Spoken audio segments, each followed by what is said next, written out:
پیٹ کے بل الٹا سونا، اس کے بارے میں بڑی سخت وعید آئی ہے۔ آقا علیہ الصلوۃ والسلام نے منع بھی فرمایا ہے، جہنمیوں کے ساتھ مشابہت بھی اختیار کرتا ہے۔ یعنی پیٹ کے بل جو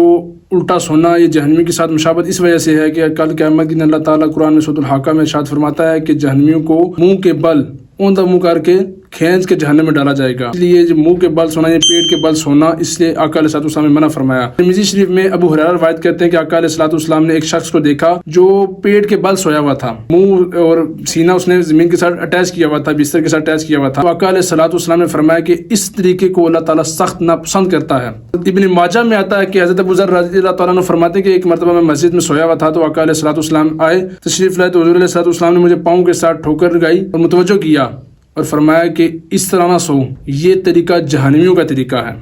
یعنی آقا علیہ الصلوۃ والسلام نے اس طرح سونے سے منع کیا ہے۔ شریعت نے جو چیز منع کی ہے اس میں سائنسی اعتبار سے، طبی اعتبار سے ڈاکٹر نے بھی یہ چیز بات ثابت کر دی ہے کہ اس میں واقعی ہی انسان کا نقصان ہے۔ ڈاکٹر حضرات کہتے ہیں کہ جو انسان پیٹ کے بل سوتا ہے اس کی آنتوں میں جوڑ سے پڑ جاتے ہیں، اس کی آنتوں میں گانٹ سی پڑ جاتی ہے، جس کی وجہ سے انسان کو طرح طرح کی بیماریاں بھی لگ سکتی ہیں۔ اور سینے پر بھی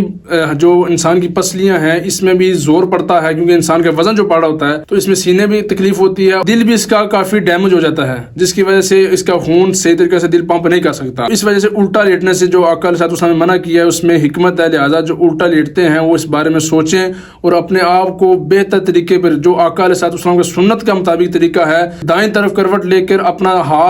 دائیں ہاتھ اپنے دائیں رخسار کے نیچے رکھ کر آپ سو جائیں تو آپ